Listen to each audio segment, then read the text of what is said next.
चल दिया स्टार्ट। ठीक है ना? सर। हाँ बिल्कुल ठीक है। अरे बढ़िया। और ऑन क्यों कर दिया अभी से? सर आप पढ़ाई वो तो कट हो जाएगा, आगे से कट हो वो जाएगा। तो कट हो जाएगा, चलो ठीक है। बिल्कुल ठीक है, हाँ उस हिसाब से तो कर दी, तो तुम एक्सपर्ट हो उस मामले में।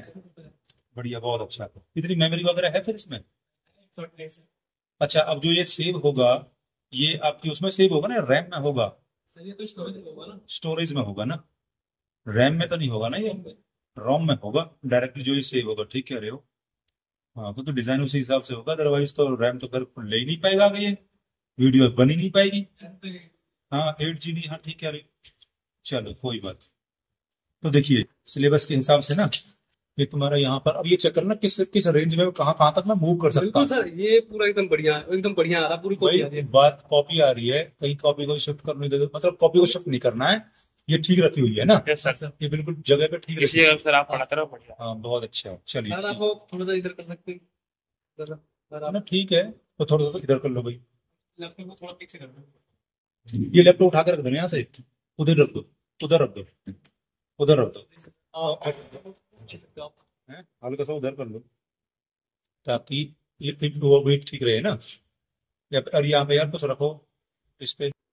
ज्यादा वो- बस ठीक है, ठीक है। यहाँ पे कुछ रख भी लो ना, ताकि ऐसे ना कि उड़े ना ये। चलो ठीक है, ठीक। बैठो। ठीक है, बैठो भाई। तो मेन इसमें ब्लैक ब्लैक भी यूज कर लेंगे, रेड भी यूज कर लें इससे। नहीं सर वो साथ समझा। ना वो सब नजर आ जाएगा, चलो ठीक है। तो जो 50 मेगापिक्सल है ना, हाँ तो बस ठीक है, सारा आ जाएगा। तो देखो जैसे मैंने आपको बताया था ना, कॉन्टिन्यूअस वेव, है ना? भाई मैंने आपको बताया था continuous wave, continuous wave modulation. अब कॉन्टिन्यूअस वेव मॉड्यूलेशन में इसमें क्या है, बस सिंपल सी चीज है कि जो यहां पर कॉन्टिन्यूअस ये वर्ड है ना, ये आपका कैरियर है, समझ रहे हो ना? कैरियर। और जो कैरियर होगी ना, कैरियर आपकी साइनसॉइड फॉर्म में होगी। फिर एक इंपॉर्टेंट बात ये भी है, जो भी कैरियर होगी वो साइनसॉइड फॉर्म में होगी जी, टाइम और एम्पलीट्यूड के विद रिस्पेक्ट, राइट? और जनरली जैसे मैंने तुमको बताया था कि भाई जो कैरियर यूज होती है ना, उसका मैथमेटिकल रिप्रेजेंटेशन आप AC कॉज ओमेगा CT से लेते हो।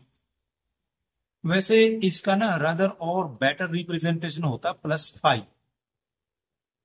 ये बेटर रिप्रेजेंटेशन होता है किसी भी साइनसॉइड का, ध्यान रखना।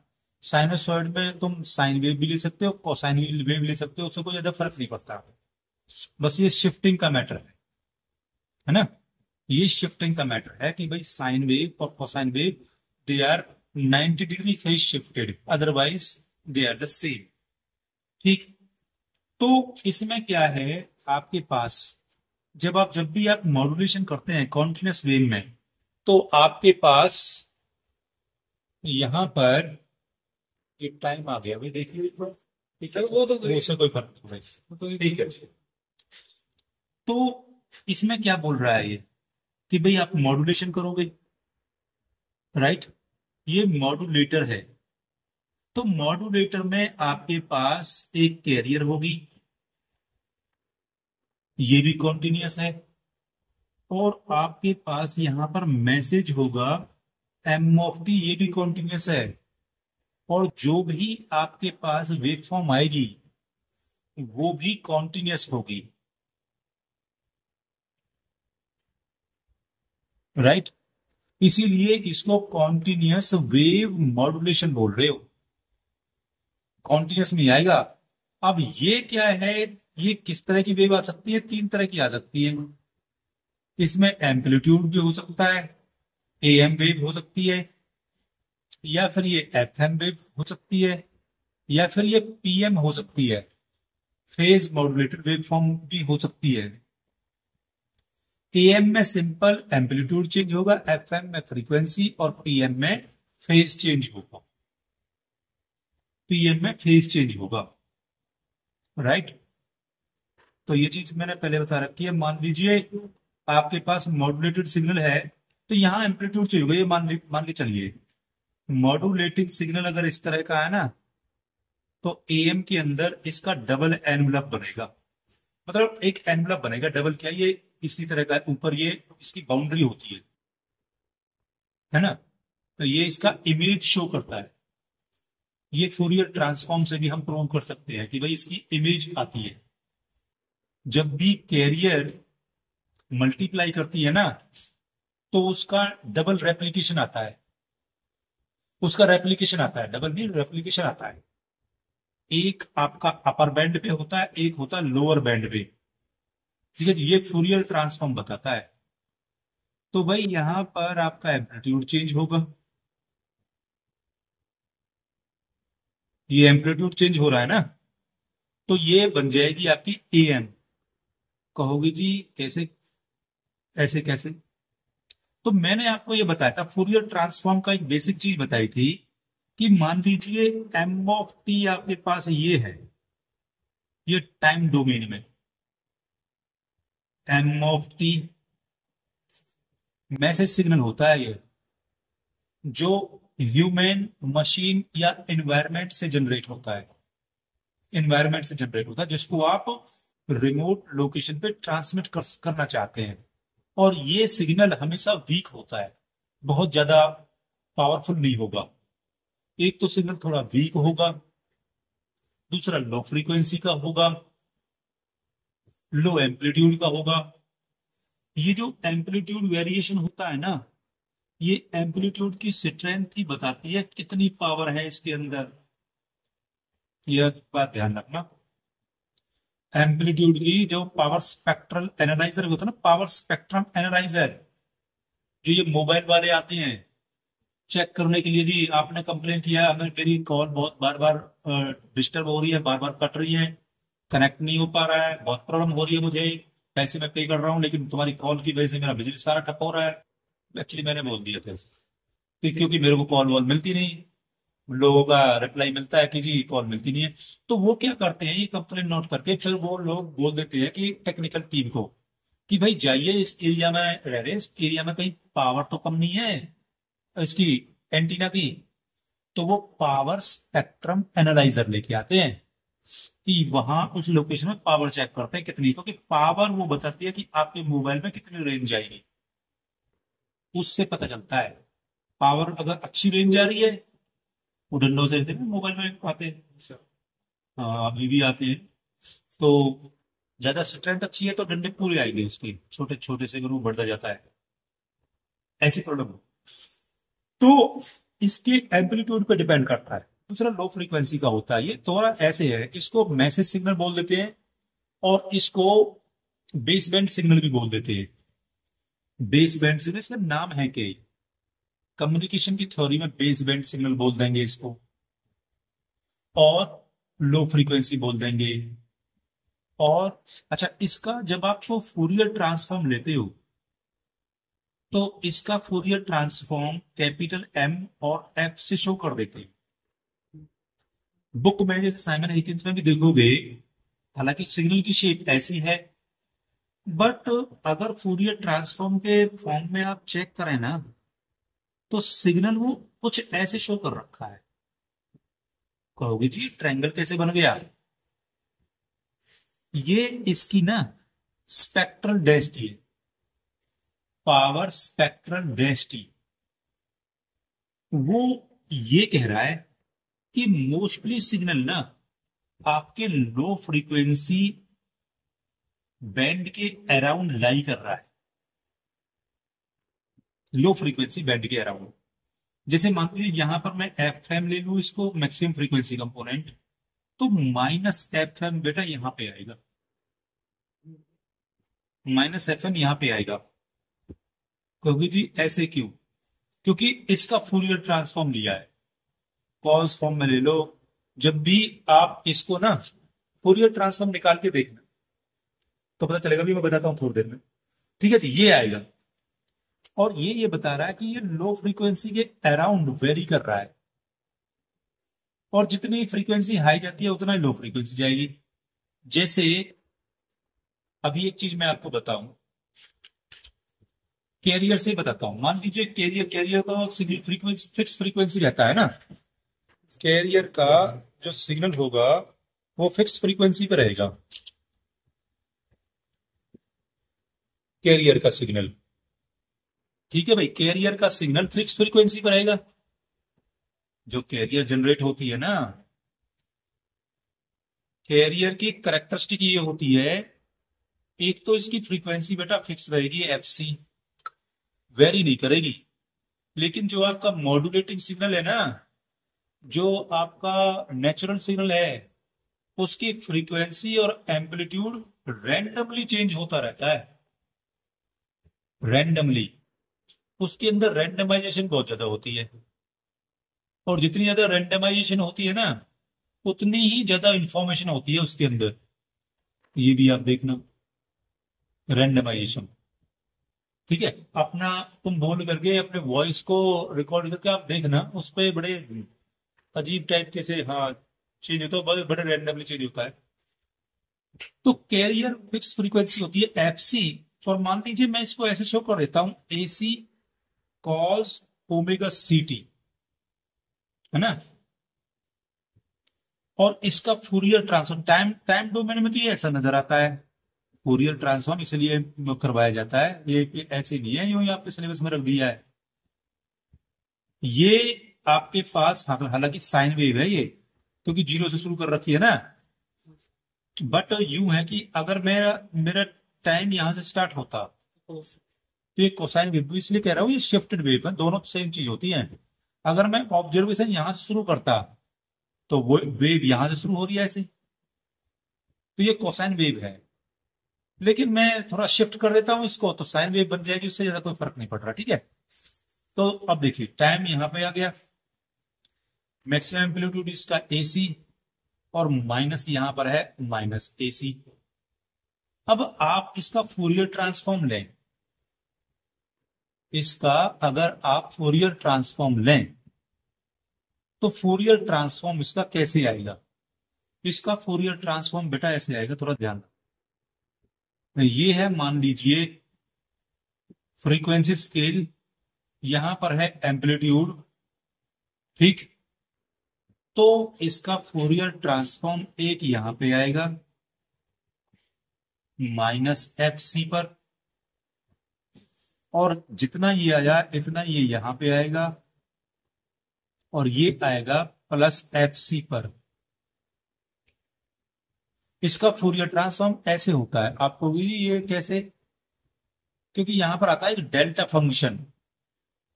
ये क्या है, डेल्टा फंक्शन है ये, और ये होती है shifting theory, shifting property in the Fourier transform. इसका फूरियर ट्रांसफॉर्म लो। फूरियर ट्रांसफॉर्म कैसे लेते हैं, फूरियर ट्रांसफॉर्म होता है, जैसे मान लीजिए एम ऑफ टी है, ये तो सी ऑफ टी है ना। तो अगर Fourier trans f of c of t लिया जाए तो ये कैसे बनता है Fourier transform, minus infinity to infinity में से 1/2 पाई। अगर मैं एफ में ले रहा हूं तो, अगर मैं इसका integer with respect to f करता हूं तो 1/2 पाई आएगा। हाँ, और अगर मैं अभी तो ट्रांसपोज वो कर रहा हूं ना, सर उसमें 1/2 तो हुआ था। हाँ मैं अब सुनो तो सही, यहां पे सी ऑफ टी और e raise to the power minus j omega t, j omega t. अब मैं अगर यहां पर डी एफ करता हूं तब आएगा यहां पर 1/2 पाई। अगर डी ओमेगा करता तो यहां पे कुछ नहीं आता। बात समझ में आई। अब 1/2 pi integration minus infinity to infinity c of t की वैल्यू पुट करो, AC cos omega c t और e raise to the power minus j omega t, right. इसका फूरियर ट्रांसफॉर्म है ये। तो इसमें क्या आएंगे पता है, इसमें दो कंपोनेंट आएंगे। ये सिंपल एफसी का लिया, इसका लिया, ठीक है। तो इसकी आपकी क्या आएंगे, कॉस ओमेगा सी टी है, ये ओमेगा टी है, नेचुरल ये फ्रीक्वेंसी है, और ये आएगा डी एफ। ठीक। अब यहां पर एसी को आप बाहर ले सकते हो, 1/2 पाई ले सकते हो, minus infinity to infinity cos omega c t. अब ये कॉस, ये प्रॉपर्टी आएगी इसकी शिफ्टिंग, जिससे ये एक बार पॉजिटिव में शिफ्ट हो जाएगा, एक बार ये नेगेटिव में शिफ्ट हो जाएगा। तुम बताओ क्या कहना चाह रहे थे?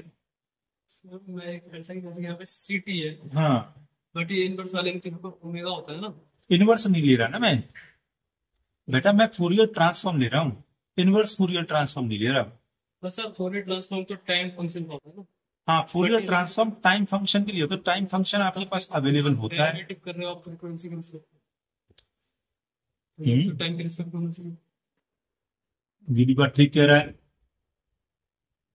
क्योंकि यहां पर अभी आप dt करोगे टाइम के विद रिस्पेक्ट में, ये भी बात ठीक कह रहा है, with respect to t Fourier transform, ये बात चेक कर लेना, सर यही होता है। With respect to t. ठीक है ना? चलिए कोई बात नहीं। अब जब आप इनवर्स फूरियर ट्रांसफॉर्म, क्योंकि आपके पास भाई फ्रीक्वेंसी डोमेन में है, तो इसीलिए आप डी एफ या डी ओमेगा के रिस्पेक्ट में करोगे, कोई प्रॉब्लम नहीं है। ठीक है। तो अब यहां पर आपने क्या किया, ए सी 2 पाई, अब यहां क्या आ जाएगा आपके पास, कॉज ओमेगा सी टी, और अब इसको भी ना एक्सपोनेंशियल फंक्शन में रिप्रेजेंट कर दोगे, तो फिर यहां से जब आप इसको सॉल्व करोगे, माइनस जे ओमेगा टी और डी टी, तब आपके पास वेव फॉर्म इजीली आ जाएगी। अब बात यह है कि जब मॉड्यूलेटेड करते हो, क्योंकि एक्चुअली में क्या है, अब फ्रीक्वेंसी डोमेन में अगर आप चेक करो ना, तो मॉड्यूलेटिंग सिग्नल ये था m, capital m of f with respect to f. इसको आपने मल्टीप्लाई किया किसके साथ, कैरियर के साथ,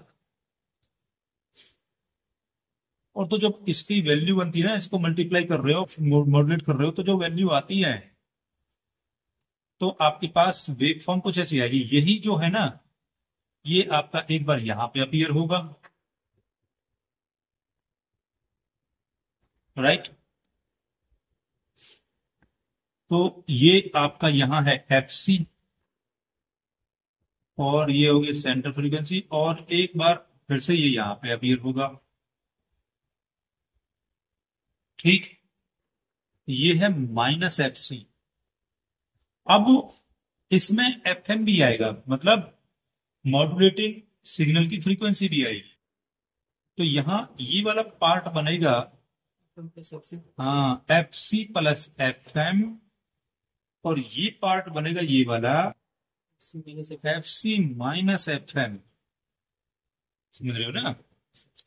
ऐसे ही इसका उल्टा, जो यहां पर ये फ्रीक्वेंसी आएगी, वो minus f c plus f m आएगा, और जो ये आएगा, ये minus f c minus f m आएगा। बात क्लियर हुई? ये इसका फूरियर ट्रांसफॉर्म है। लेकिन एक चीज ध्यान रखना, ये वाला जो पार्ट होता है ना, ये पार्ट आपका एलएसबी का पार्ट है, क्योंकि और ऐसे ही ये भी एलएसबी का पार्ट है, एलएसबी का, ये दोनों पार्ट एलएसबी के हैं, लोअर साइड बैंड, दो पार्ट। और ये दो पार्ट हैं, ये हैं यूएसबी के, ये हैं यूएसबी के। अब भाई आपको चाहिए, मान लीजिए क्या चाहिए, लोअर साइड बैंड ही। अब इसमें यूएसबी आ गया, एलएसबी आ गया, ठीक है, अपर साइड बैंड आ रहा है और लोअर साइड बैंड आ रहा है, लेकिन एक साइड बैंड आपको लेना है। तो एक साइड बैंड के लिए आप क्या करोगे, थोड़ा ध्यान रखना, इसके लिए आप फिल्टर यूज करोगे। मान लीजिए मैं फिल्टर ये यूज करता हूं इस तरह से, ये वाला यहां पर ये है, थोड़ा ध्यान रखना इस चीज का। ये फिल्टर यूज करता हूं ये वाला, कि भाई मेरे पास इतना तो जितना ये वाले तो पार्ट रहे, बाकी सब लॉस हो जाए। ये वाला पार्ट तो जो जब आप इस मॉड्यूलेटेड को इस फिल्टर में से पास करोगे ना, और ये है बैंड पास फिल्टर, तो आपके पास जो आउटपुट मिलेगा वो ऐसा मिलेगा। ये वाला पार्ट मिल गया, और एक ये पार्ट मिल गया। ये दो एलएसबी के पार्ट हैं, एलएसबी के। हाँ, तो इन एलएसबी के पार्ट को अब आप इसको शिफ्ट करोगे, ये वाला पार्ट आगे शिफ्ट होकर के यहां पर इसके साथ ऐसे लग जाएगा। तो मतलब ये पार्ट यहां पे तो था ही, इसको आगे शिफ्ट करूंगा इतना तो ये आगे आगे ऐसे लग जाएगा। तो तब जाकर के ये कंप्लीट इंफॉर्मेशन मिलती है। एलएसबी के ही दो पार्ट बनते हैं, इसको मैं शिफ्ट करूंगा आगे, और जो ये शिफ्टिंग होती है ये होती है हिल्बर्ट ट्रांसफॉर्म से, हिल्बर्ट ट्रांसफॉर्म।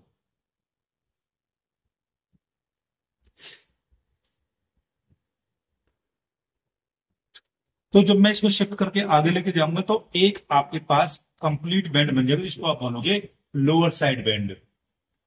ऐसे अगर अपर साइड बैंड लेना है तो ये यूज कर लीजिए दोनों, उसमें शिफ्ट इन कीजिए। ठीक है, इस तरह से आपके यूएसबी और एलएसबी दो बैंड आते हैं। राइट, ठीक है, अभी थोड़ा सा रेस्ट करो, उसके बाद फिर करते हैं। संस्कार हो